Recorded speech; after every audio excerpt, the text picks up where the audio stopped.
मध्य प्रदेश के राज्यपाल मंगूभाई पटेल आज रीवा स्थित अवधेश प्रताप सिंह विश्वविद्यालय के दीक्षांत समारोह में मुख्य अतिथि के रूप में शामिल हुए।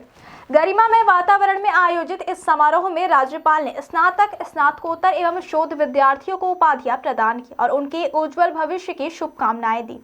उन्होंने विद्यार्थियों की मेहनत, अनुशासन और लगन की सराहना करते हुए कहा कि यह उपाधि केवल एक शैक्षणिक उपलब्धि नहीं बल्कि जीवन की नई जिम्मेदारियों की शुरुआत है। दीक्षांत समारोह के दौरान राज्यपाल मंगूभाई पटेल ने विश्वविद्यालय परिसर में नवस्थापित रिसर्च इनोवेशन सेंटर का भी उद्घाटन किया। इस अवसर पर उन्होंने कहा कि यह केंद्र विद्यार्थियों, शोधार्थियों एवं युवा उद्यमियों के लिए नवाचार और अनुसंधान का एक मजबूत मंच प्रदान करेगा। उन्होंने विश्वास व्यक्त किया कि यह सेंटर स्टार्टअप संस्कृति को बढ़ावा देगा, नए विचारों को आकार देगा और क्षेत्रीय तथा राष्ट्रीय विकास में महत्वपूर्ण योगदान देगा। समारोह को संबोधित करते हुए राज्यपाल ने कहा कि आज के युवा को केवल डिग्री प्राप्त करने तक सीमित नहीं रहना चाहिए बल्कि अपने ज्ञान, कौशल और रचनात्मक सोच का उपयोग समाज और राष्ट्र के निर्माण में करना चाहिए। उन्होंने विद्यार्थियों से आह्वान किया कि वे आत्मनिर्भर बने, नवाचार को अपनाएं और बदलते समय के साथ स्वयं को निरंतर अपडेट रखें। राज्यपाल ने यह भी कहा कि शिक्षा का वास्तविक उद्देश्य केवल रोजगार पाना नहीं बल्कि एक जिम्मेदार नागरिक बनना है। राज्यपाल मंगूभाई पटेल ने शिक्षकों और विश्वविद्यालय प्रशासन की भूमिका की भी सराहना की। उन्होंने कहा कि शिक्षकों के मार्गदर्शन और विश्वविद्यालय के सकारात्मक शैक्षणिक वातावरण के बिना विद्यार्थियों की सफलता संभव नहीं है। उन्होंने विश्वविद्यालय द्वारा शिक्षा, अनुसंधान और नवाचार के क्षेत्र में किए जा रहे प्रयासों को प्रशंसनीय बताया और भविष्य में और बेहतर कार्य करने के लिए प्रेरित किया। इस अवसर पर विश्वविद्यालय के कुलपति ने भी अपने संबोधन में विद्यार्थियों को बधाई दी और विश्वविद्यालय के शैक्षणिक उपलब्धियों पर प्रकाश डाला। कार्यक्रम में प्राध्यापकगण, शोधार्थी, छात्र छात्राएं एवं अनेक गणमान्य अतिथि बड़ी संख्या में मौजूद रहे। दीक्षांत समारोह का संपूर्ण वातावरण उत्साह, अनुशासन और गरिमा से परिपूर्ण रहा, जिसने विद्यार्थियों के जीवन में इस महत्वपूर्ण पड़ाव को यादगार बना दिया।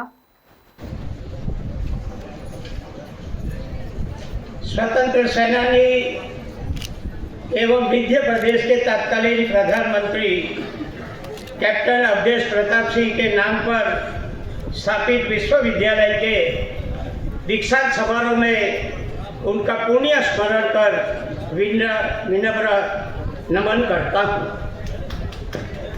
आज दीक्षित होने वाले विद्यार्थी, पदक विजेता, उनके गुरुजनों और माता पिता को बधाई और शुभकामना देता हूँ। इतनी तालियां नहीं चलेगी भैया, मैंने सब कुछ ले लिया। अभी हो गया ठीक। जानकर खुशी हुई कि भारतवर्ष के परंपरागत विश्वविद्यालय में यह प्रथम विश्वविद्यालय है जहां रामायण शोध पीठ की स्थापना की गई है। महाराजा मार्तंड बघेल की शोध पीठ और जैन विद्यार्थियों के लिए अहम जैन शोध संस्थान की स्थापना के लिए विश्वविद्यालय को बहुत बहुत बधाई देता हूँ। आज हमने कुशवाहा जी का यहाँ सम्मान किया। रीवा की धरती में दो ऐसे जो देश के लिए कई कठिनाई झेलकर माँ भव की रक्षा के लिए गए, ऐसे कुशवाहा जी है। और नौकादल के अध्यक्ष दिनेश चतुर्वेदी का भी मैंने एक सतराल यूनिवर्सिटी में उनको भी मैंने सम्मान की पदवी दी है। इनमें से हमको भी सीखना है कि हमको आगे जाकर क्या क्या हमारी जिम्मेदारी है।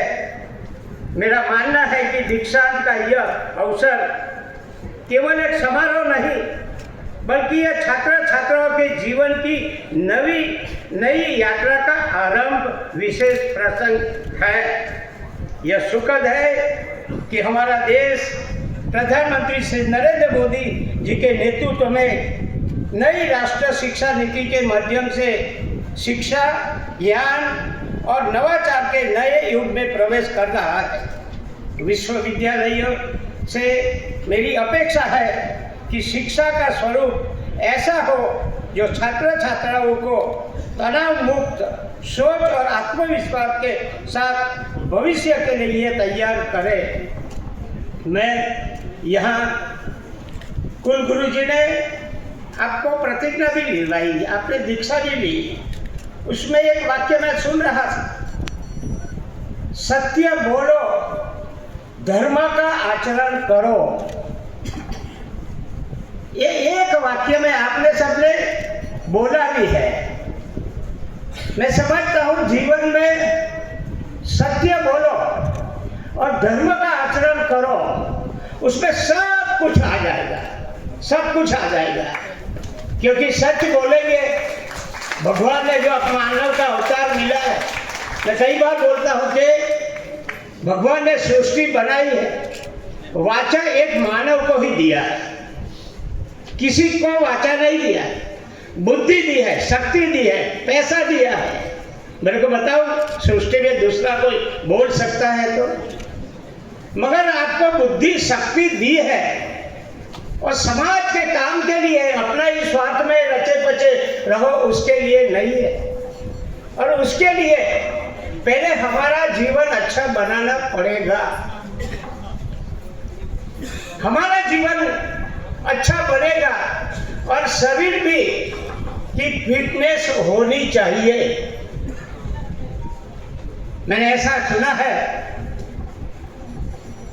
कि 40 तक की उम्र है तो मन को भाई ऐसा खाओ, मगर 40 के बाद शरीर को भाई ऐसा खाओ। नहीं तो क्या होता है, शुगर का फैशन है, सामने अच्छी मिठाई आई, 2 आज दबा लो, ज्यादा इंसुलिन ले लेंगे, टैबलेट ले लेंगे। भैया ऐसा नहीं चलता।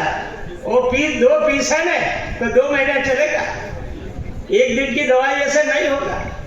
और प्राइम मिनिस्टर बोलते हैं बच्चे लोगों को खास करके कि ज्यादा में ज्यादा व्यायाम करो, पानी ज्यादा पियो, नींद अच्छी निकालो और मिलेट का खाओ, यानी अच्छी तरह पचा सके।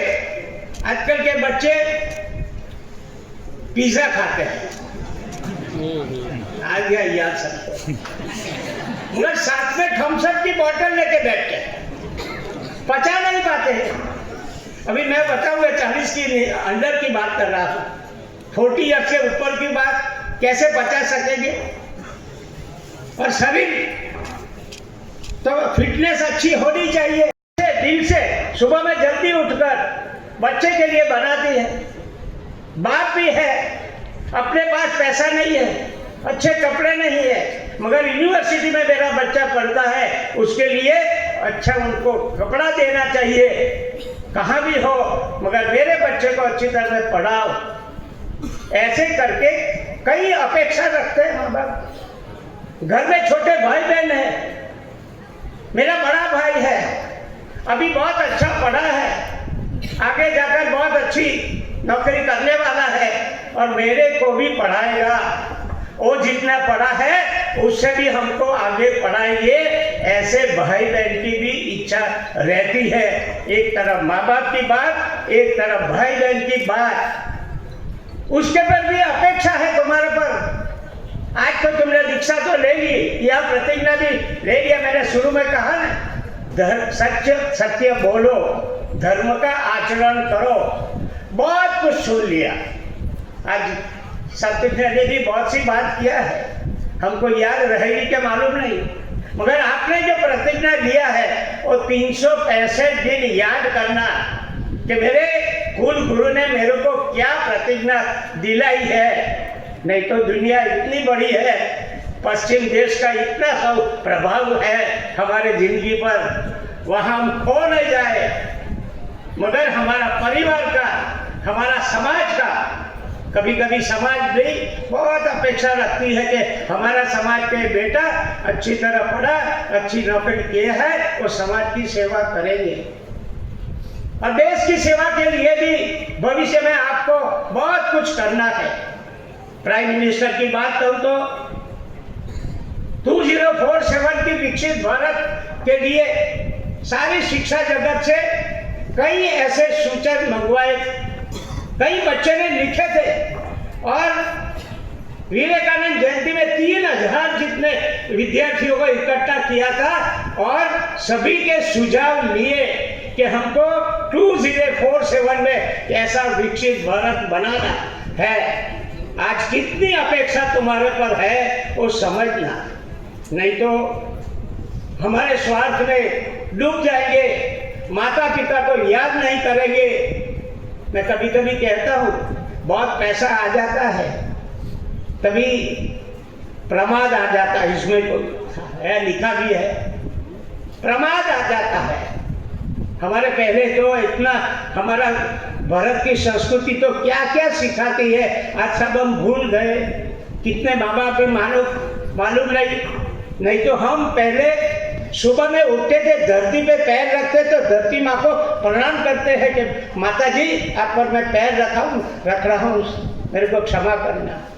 प्रकृति के हम मानने वाले हैं, सूर्य को पूजते हैं, चंद्र को पूजते हैं। ऐसे करके हमारी संस्कृति ने हमने सिखाया है। आजकल बच्चे सुबह में उठते हैं तो ऐसा कोई करते थे? माँ बाप भी कई परिवार में आज भी है, सुबह में माँ बाप पूजा करने बैठते हैं तो छोटे बच्चे को भी बिठाते, बेटा इधर आ, तो पहले भगवान की पूजा करो, बाद में तुम नाश्ता करना, मगर हमारे साथ बैठो। ऐसे कितने परिवार है